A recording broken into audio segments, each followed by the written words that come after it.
So, good morning and good evening to everybody. Welcome to this event among the P4 Developer Days agenda.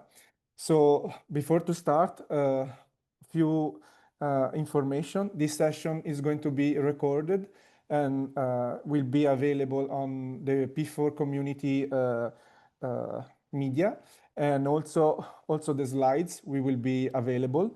And then if the audience have want to ask some question, please do it via the chat available on Zoom. So today, Lars and Eleftherios from Silicom, they are going to present ThunderFjord, a SmartNIC FPGA based that is programmable with P4. And Lars and Eleftherios, the floor is yours. Thank you very much for the introduction, David, and thank you for having us. My name is Lars, and I'm a senior software engineer at Silicom Denmark. And to my right is Eleftherios, and he's an FPGA developer also here at Silicom Denmark. Today's agenda, we will cover just briefly who we are and what we do here at Silicom Denmark. Then we will cover the FPGA framework that we use for enabling P4 on the ThunderFjord SmartNIC. Then we will cover a gateway reference application that we have done in using P4. And finally, we will play a small demo of that in action, and then we will end up with some questions and answers. So who is Silicom Denmark? Yeah, so Silicom Denmark is part of Silicom Limited, and Silicom Limited has over 30 years of experience in developing high-performance networking and data infrastructure solutions to data centers. There's a wide range of products, including multi-speed server adapters, FPGA-based cards, edge networking devices, tap solution, and both for data centers and for edge environment. But at Silicom Denmark, we focus on the FPGA and is an FPGA competency center where we do the FPGA-based SmartNICs, and we also do FPGA-based offload adapters. We have done SmartNICs for a lot of different applications like high-frequency trading systems, packet capturing with filtering and load distribution, time synchronization using PTP protocols for high precision time synchronization in 5G network and so on. And recently we also spent some time in doing offload solutions where we can offload crypto operations and LDPC in various flavors into using the FPGA to accelerate those operations. We have a long time collaboration with Intel, and in recent years also Altera. For this specific project with bringing P4 to the ThunderFjord SmartNIC, we have done that in collaboration with Altera, and in the sense that Altera has provided a P4 compiler and a framework, and we have utilized that framework and that compiler to integrate onto our latest flagship SmartNIC, which is the ThunderFjord.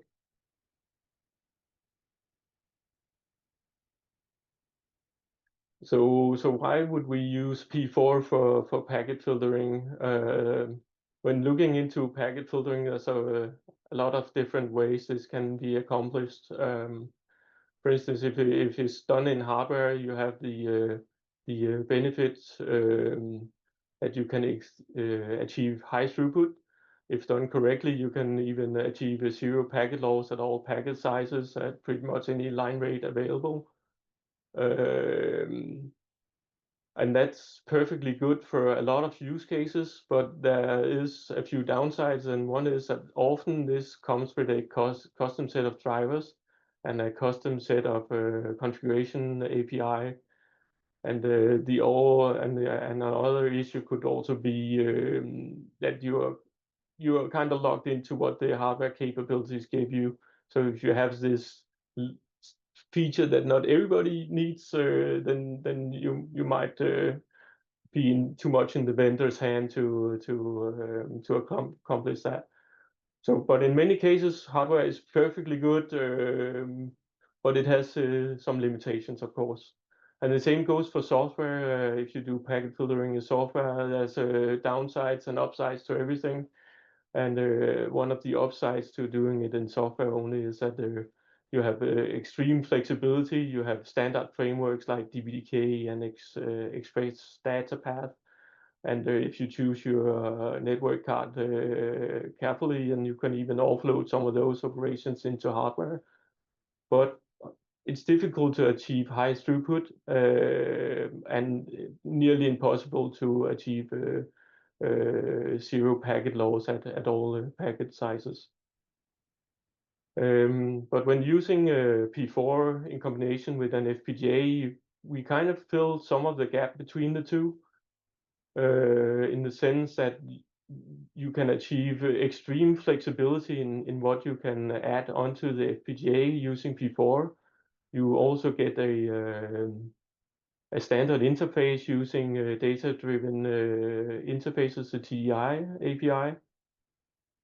And also the fact that P4 is perfect for modifying packages. It makes a fantastic inline network application, or it makes it SmartNIC good for inline network applications in general.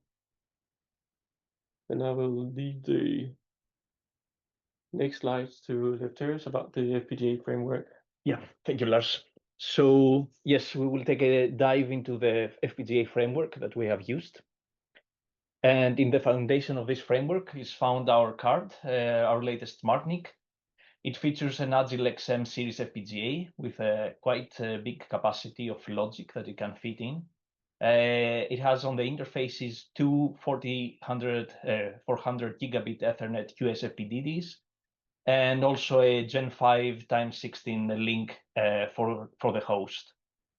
It is also capable of extending the connectivity through ARF6 connectors, which offer us up to another additional 16 28 gigabit per second connection links. And the card comes in two flavors, comes either with a HBM memory of 32 gigabit or 2 x 16 gigabit DDR5 memories. And this sets the foundation of our SmartNIC. On the bottom figure, you can see also in a box how we get this extended connectivity through the cables of these 16 extra links besides the front ports of the QSFPDs, the 400 gigabit Ethernet. Onto our card, we deployed from Altera the application stack acceleration framework, which basically is a concept that separates the basic NIC functionality, the interfaces and communication from the user logic or packet processor, however you want to call it, which is they call it application stack functionality, but basically it separates this and gives a nice framework where all the pieces can fit together and we can interconnect and change what we need and what not, basically. And that's how we deploy also P4 as the packet processor in this framework. Also, this framework is equipped to the host side with a VirtIO DMA, which allows extra flexibility as it is plug and play on the Linux drivers and has also a DPDK support, and that frees up a lot of extra development time.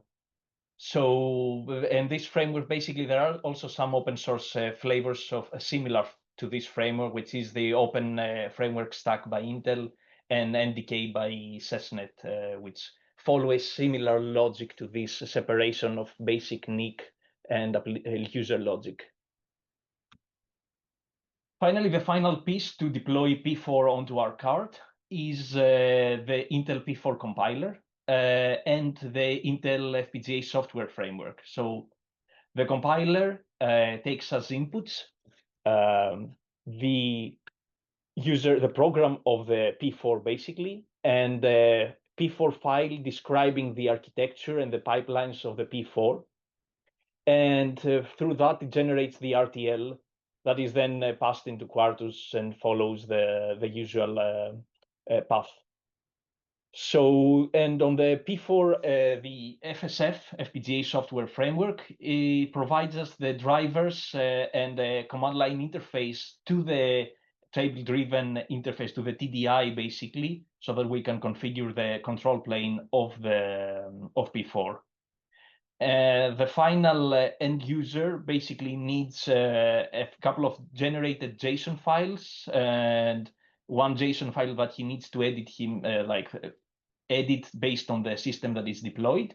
And those just describe basically the PCIe bar addresses and the tables present in the P4 architecture that was together with the card and that was generated. As well as, of course, the compiled FSF for the driver access to the TDI and to the CSR of the card. So, moreover, the Intel P4 compiler provides as well a few extensions that allow for high-speed processing. And this is called architecture-owned, and we have two flavors. We have architecture-owned lookup tables, which we can annotate the usual P4 tables with this annotation. That then this will generate, instead of instantiating the lookup table in line, it will basically generate a few, as we see, key requests to an external interface, which go to an external IP. And we will see later in the presentation how we took advantage of this and deployed this. And also, in the same sense, we have architecture-owned externals, which are basically to accelerate functions through FPGA IPs. So then you call a function, and that is executed outside from a custom hardware piece. Based on our framework, we deploy a gateway reference application we develop in P4. And a few words first, what is a gateway NIC? A gateway NIC is just a central point for controlling the network access of the traffic. And as we can see on the figure on the right, we have an internal and external network. And this gateway NIC basically has the rules to either forward the traffic in the network or forward the traffic to a monitoring station or block or discard the traffic for many reasons, security, monitoring, or lawful interception. And P4 is exceptionally geared towards this, as it allows for redeployment of the same gateway NIC into different infrastructures, as well as basically reshaping the traffic at runtime, configuring new rules through this very nice, simple TDI interface. And ThunderFjord is also provides the basis for the high-speed throughput and the expandable connectivity of up to 25G connections for our gateway NIC. So now, taking a closer look into the use case architecture that we have developed. As you can see in the purple box, it's based on the ASAP from Altera. Following from the right side, we can see the front port connectivity through the F tiles in the FPGA, the hard IP, which we have 8 times 25G links. Those become 8 64-bit Avalon streams that enter into the ingress MUX before the P4 pipelines. At the same time, on the host side, we have the VirtIO DMA through the TLP that goes into a 1K bit Avalon stream. And through a mapping of physical functions to virtual functions, multiplexer, let's call it a multiplexer, it's split into 4 ports, 4 virtual functions basically, which are also 1K Avalon streams and enter the ingress MUX. The ingress MUX operates on a round-robin basis, but with a slight optimization that it keeps any inactive streams that they are not used, and that forwards into a single 1K bit Avalon stream into the P4 pipelines. On the egress side of the P4 pipeline, we get a bit mask that goes into the DMUX egress side, where it decides where to forward the packets, and we go back to the host or to the front port links, as well as this can be also extended with additional links up. We have also had connectivity from the P4 to the HBM. In this case, we are not using the DDR5 flavor of the board. We are using the HBM. And also through the VirtIO DMA and the TLP adapter, we get the management portion of the board that goes into the platform management and to the board, to the BMC on the board, as we can see on the left. Now, as I said, taking a bit even closer look to the P4 just before, again, in the P4 pipeline architecture, we get basically 12 ports, all equally mapped. They go through a resizer and become 1K bit Avalon streams and go into the P4 pipelines. We have 2 P4 pipelines, a pre-process and a P4 main pipeline. My colleague Lars will give us later on a dive onto those. And it's also worth mentioning that through these architecture-owned lookup tables, we have mapped a table into the P4 main pipeline through the multi-bean lookup IP of Altera. We have mapped it to our HBM memory.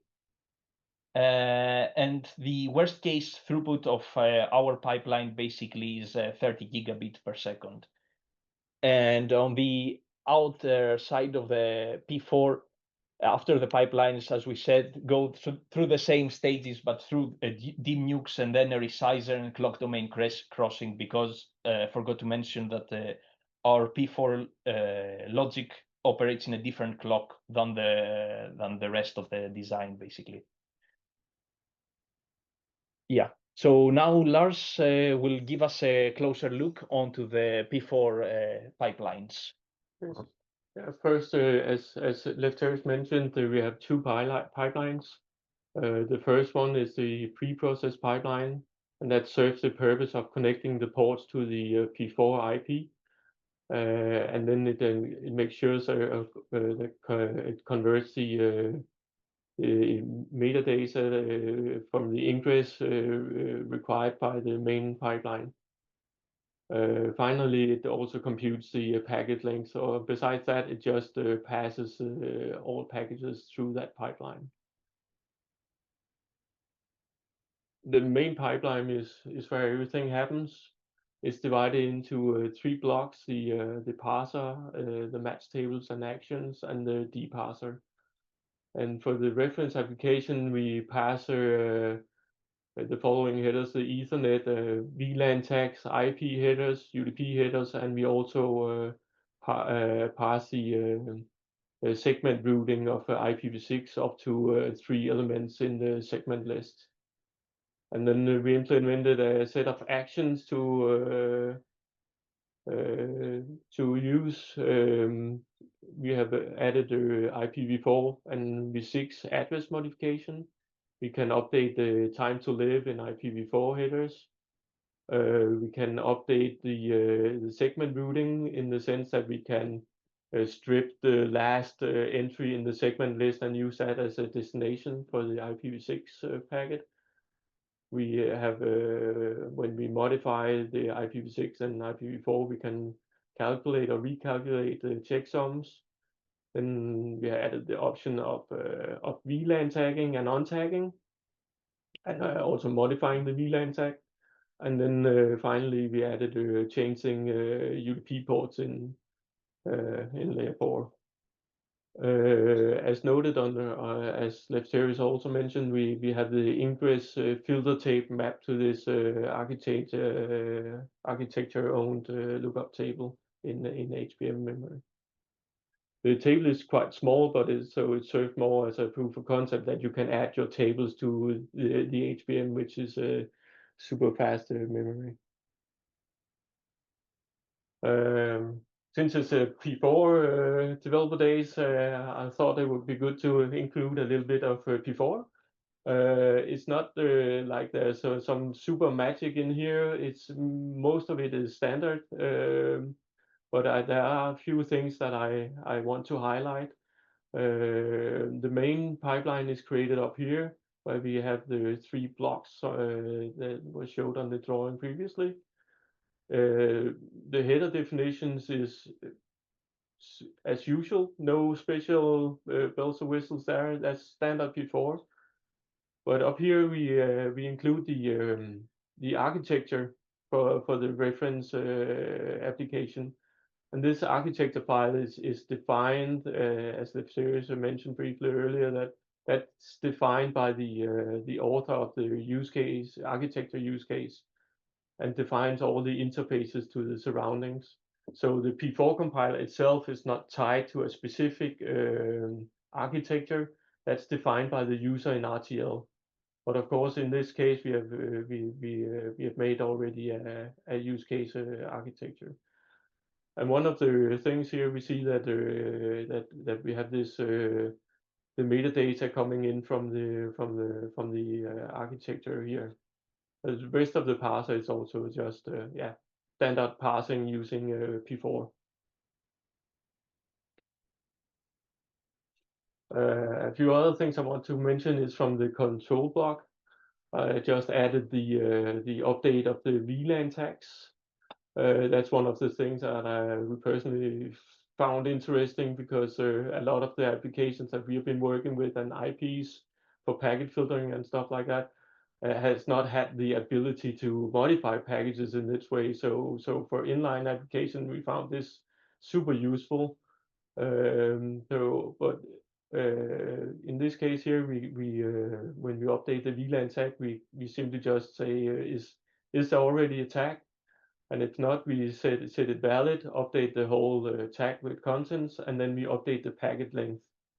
In this architecture, we have to handle the packet length ourselves. That's not done in the dparser, and that's why we also have up here we have the update of the outgoing metadata, where we have an action that updates the packet length.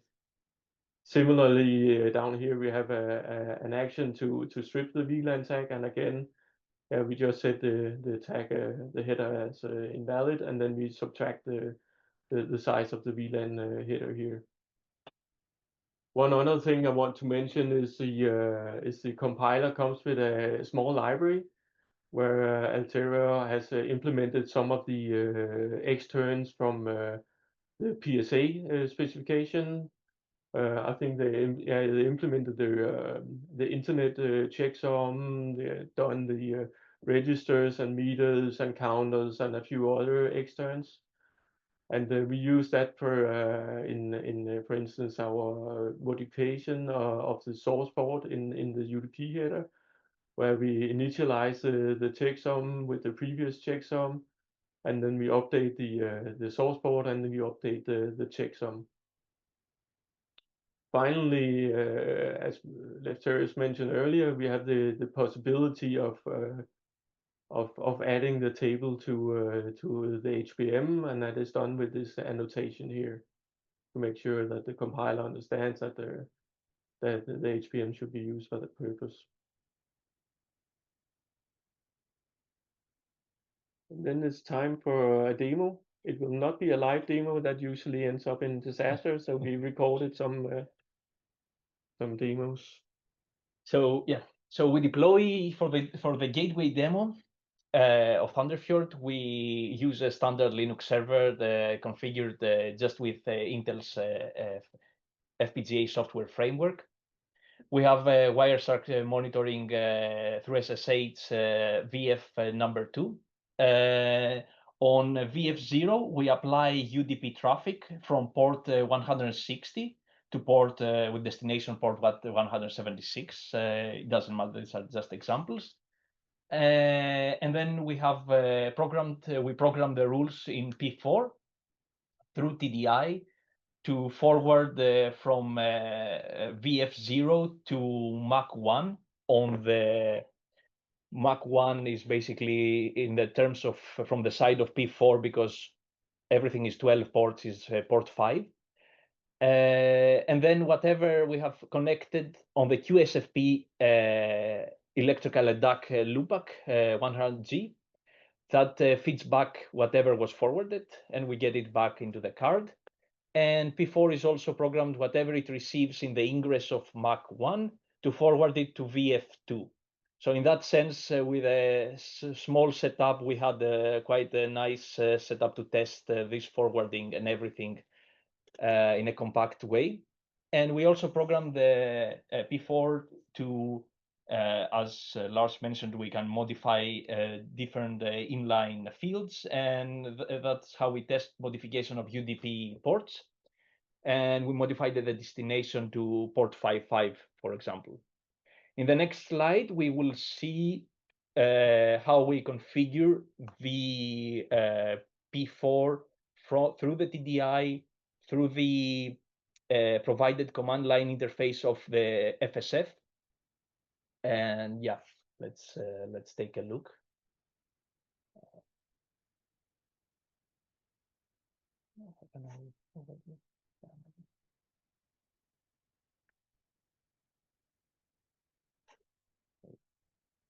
Or you cannot click on the No. speed up.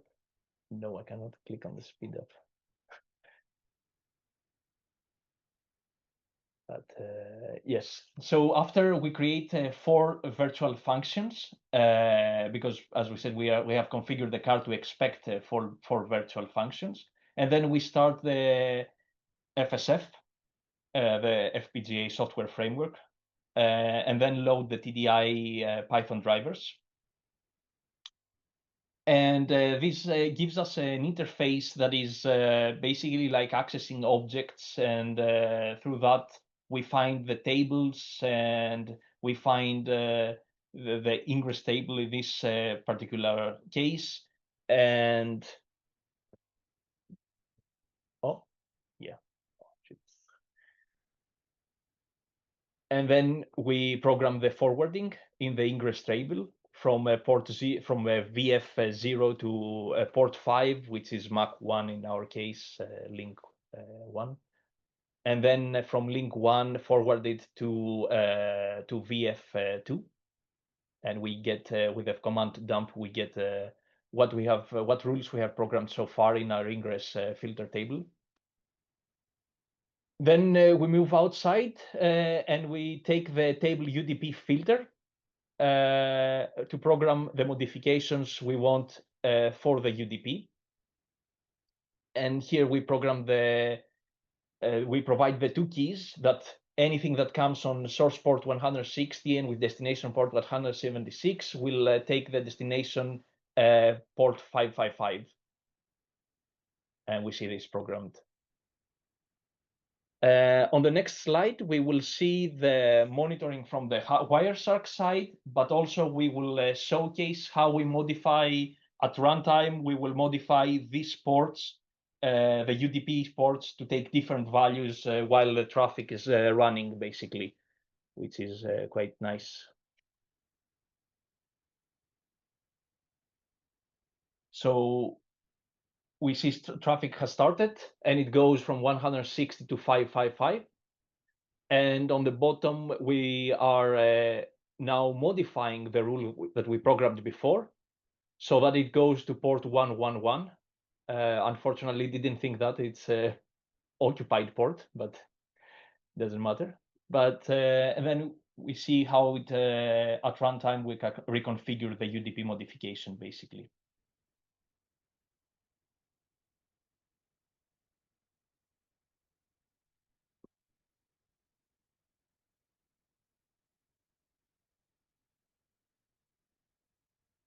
Yeah. And that was our showcase of a small demo that we made with traffic quantification. And we welcome any questions. Thank you for, yeah. Thank you guys for your presentation. Exactly. Very nice. Thank you. Thank you. Thank you. Thank you. So, I have a million questions, but if not in like a bad way, and this is really cool way. Thank you so much. But if other people have questions, let them go first before I grill you. so the first question is there a 1 gig interface for the BMC?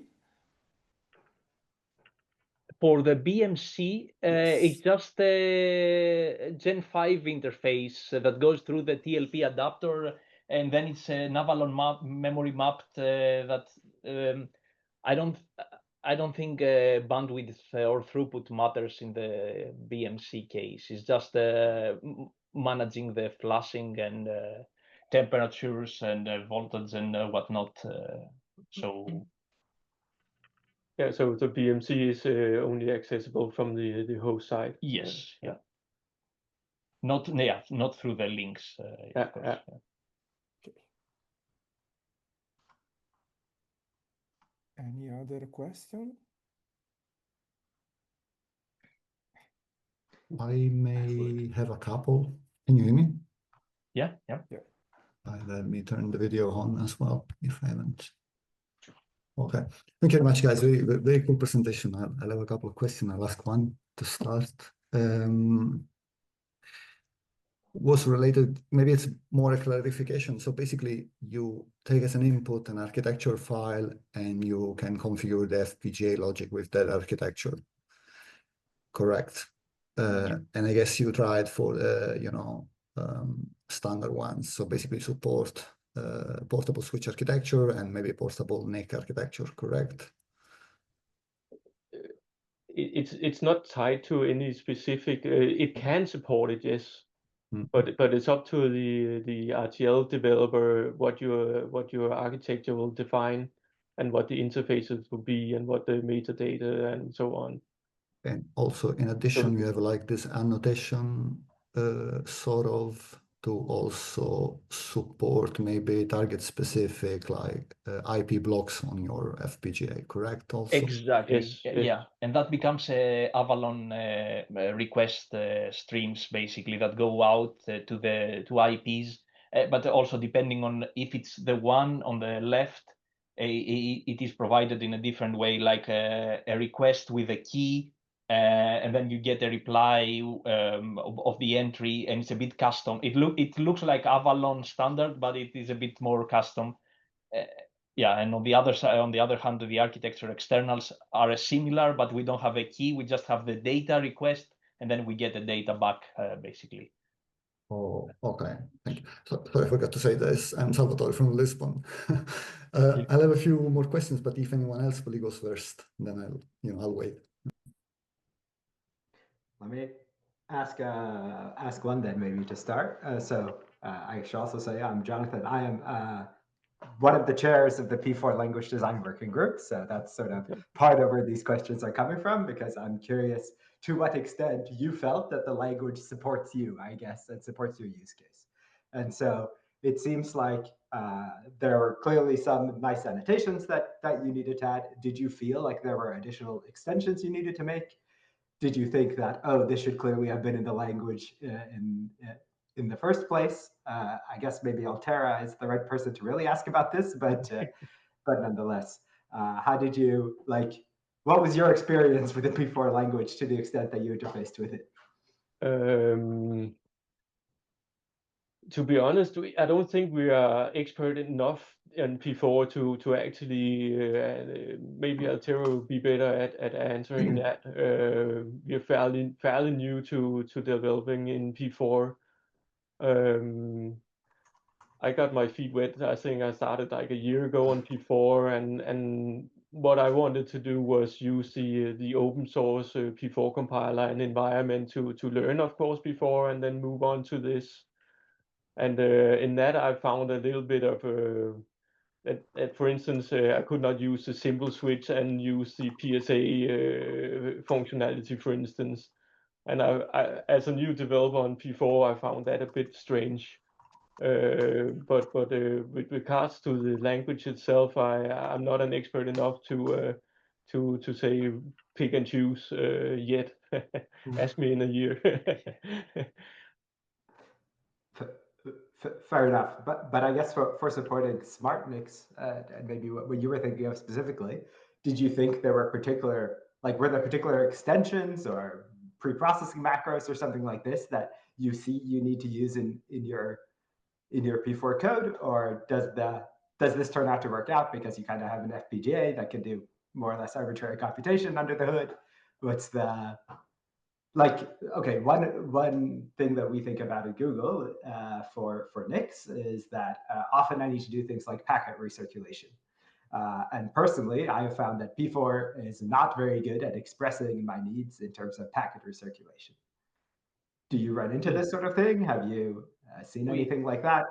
That is something we discussed a bit. Also, the how to express the with broadcasting.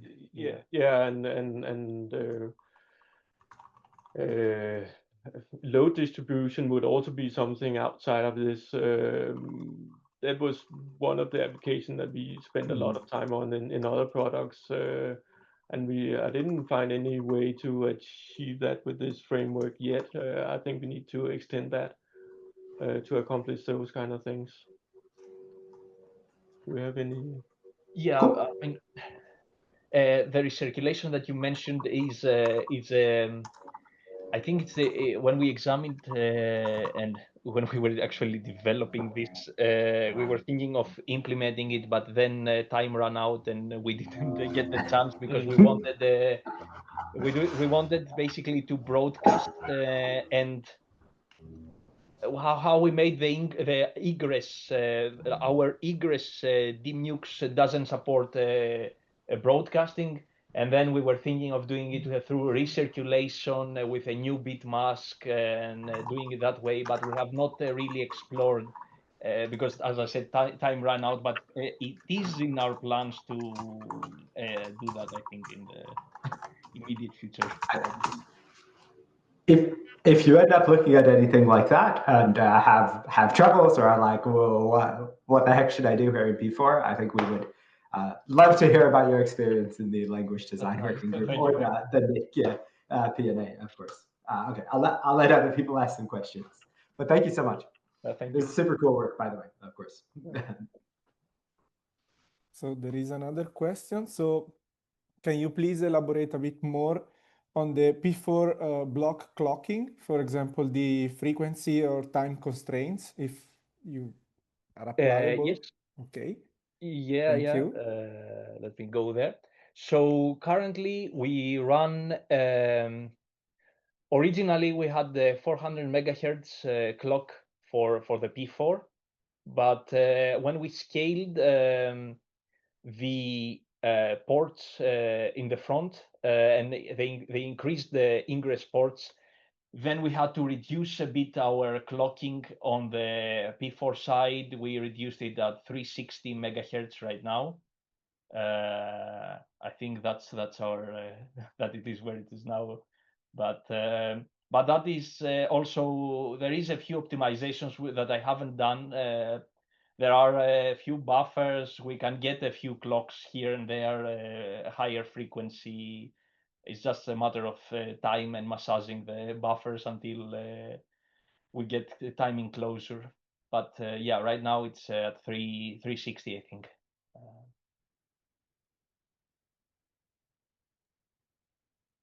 Thank you. Other question? If you want, I can ask a few more. Yeah. Yeah. Go ahead. The other one would be related. You mentioned at some point the worst case throughput that Yes. I didn't understand very well. Could you please elaborate also a little bit which is the root cause of that? That is just the 124 bits that we have to basically, we have a round robin, so we take the turn of each stream and We haven't done any work really to optimize that path right now. Everybody takes its turn, and then we have a common bus basically going into the P4 pipelines, and that is just a rough number of what we are looking at as a throughput currently. But yeah, other scheduling also would be useful instead of the round robin. It's just like in our this P4 demo that we are examining, we have this simple scheduler in the ingress of the P4. Okay, I understand. Thank you. And if I may, another one more is just to understand a bit the development workflow. This would be more like a customer question, okay? Yeah. Related to, so you basically, this is a product, no? Correct? Yeah. So you sell the SNCs. I'm trying to figure out as a customer, so I'm gonna write my own P4 as a user of other, P4 based targets, okay, or targets you can program in P4. I'm gonna write my P4 program, and then if I face any issue, I will get support, I guess, from who exactly? Because there's the Altera. No, most probably you will get support from us, and how we. It depends, because what we see is most likely customers would like to do the P4 programming, like we do also the P4 programming, and then we deliver everything to them. That is one way to do it. The other way is through an encrypted, like you get the project, and then you only develop the P4 on the side, and you get the bitstream compiled, and any support needed from the architecture perspective is on our side. But of course, any support on the P4 compiler is on the Intel Altera's side. That is. Yeah, I was expecting that. So I was expecting sort of you can face two different issues, and you may need support from different, companies. Okay. Yeah. Thank you for the clarification. Very nice talk. Thank you, guys.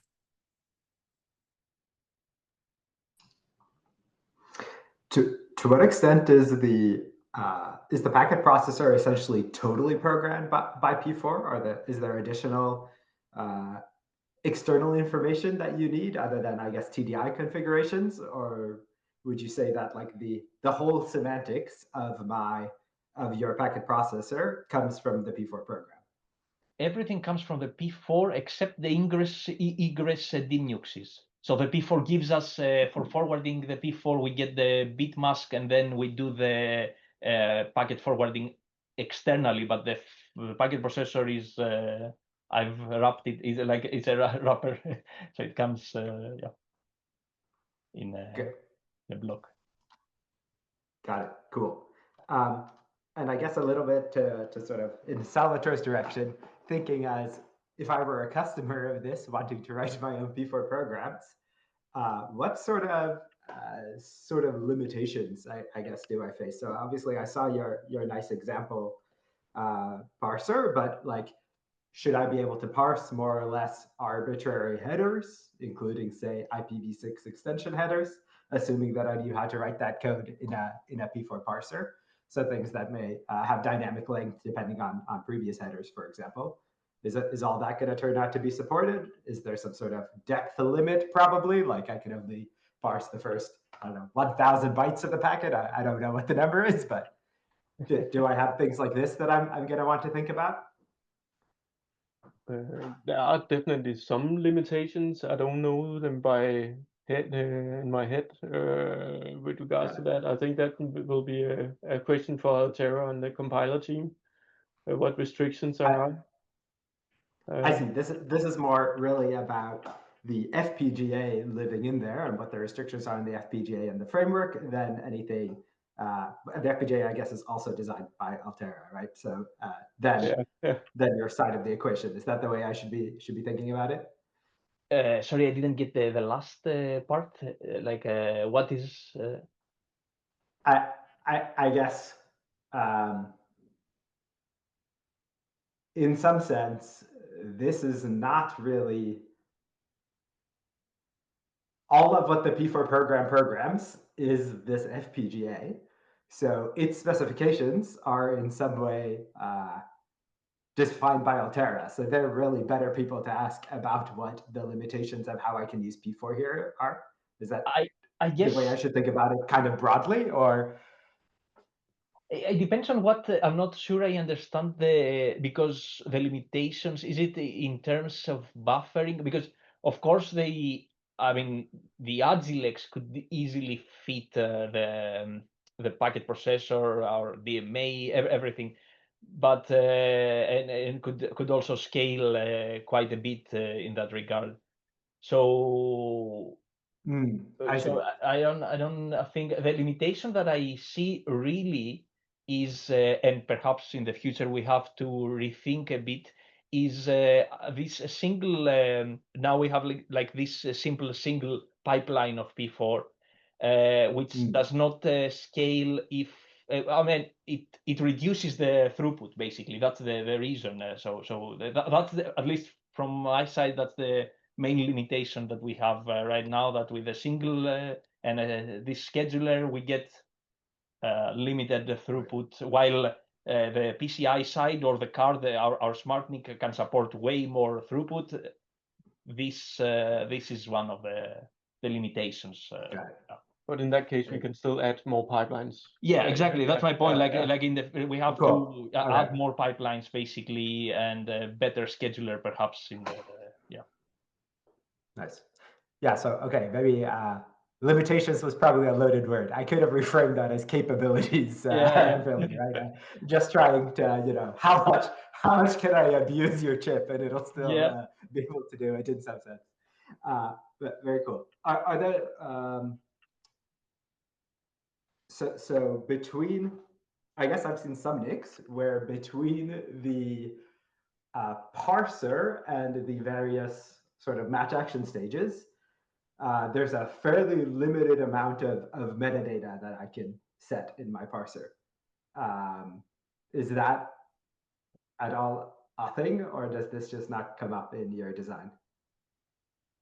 You said there's a limit. For example, I've seen like, I only have 100 bytes or something, or like there's some pretty small, like somehow the way that I don't understand the hardware details of it.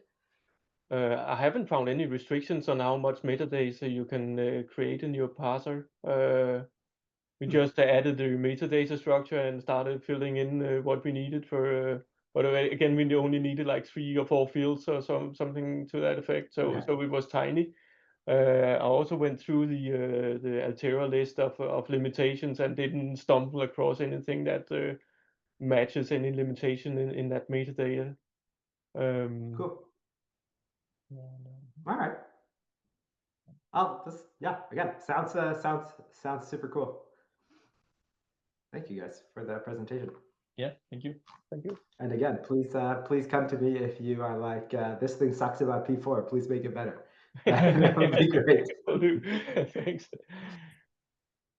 Don't know if someone else have question.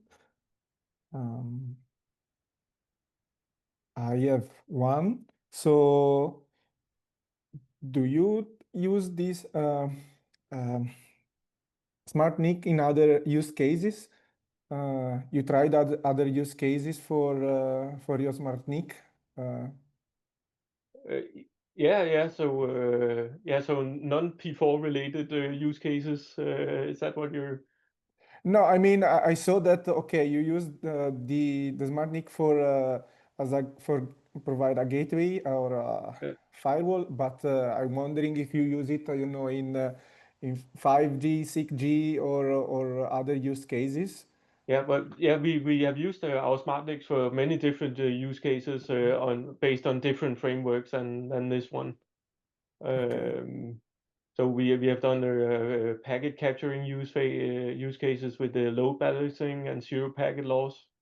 We have done use case for high frequency trading, and we also have a PTP running in for 5G network with down to a few nanoseconds precision. So we've actually used our SmartNICs for pretty much everything that you use SmartNICs for.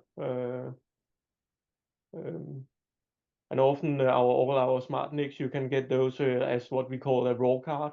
So what you basically get from us is a development package where you everything, all the interfaces are available for the FPGA developer, and a way to flash the card and get easily started. So you have a base to develop on that is well tested. So you could add your own stuff completely like you wanted to. So we have a long list of close collaboration with other customers that wants some tiny tweak or some special custom application. And since we are quite a small company here in Denmark, we are very flexible when it comes to that. Okay. Okay, thank you.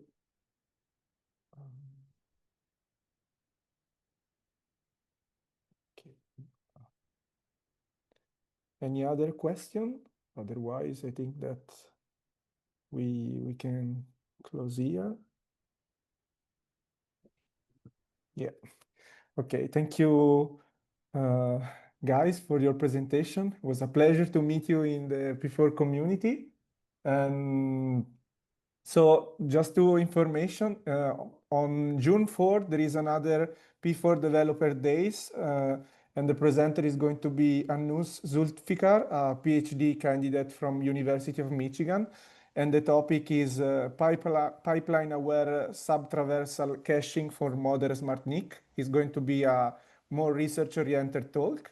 And in the future, other P4 Developer Days are going to be published on our P4, let's say, page and social media. So take a look on that and have a nice day. Yeah. Thank you for having us. having us. Bye.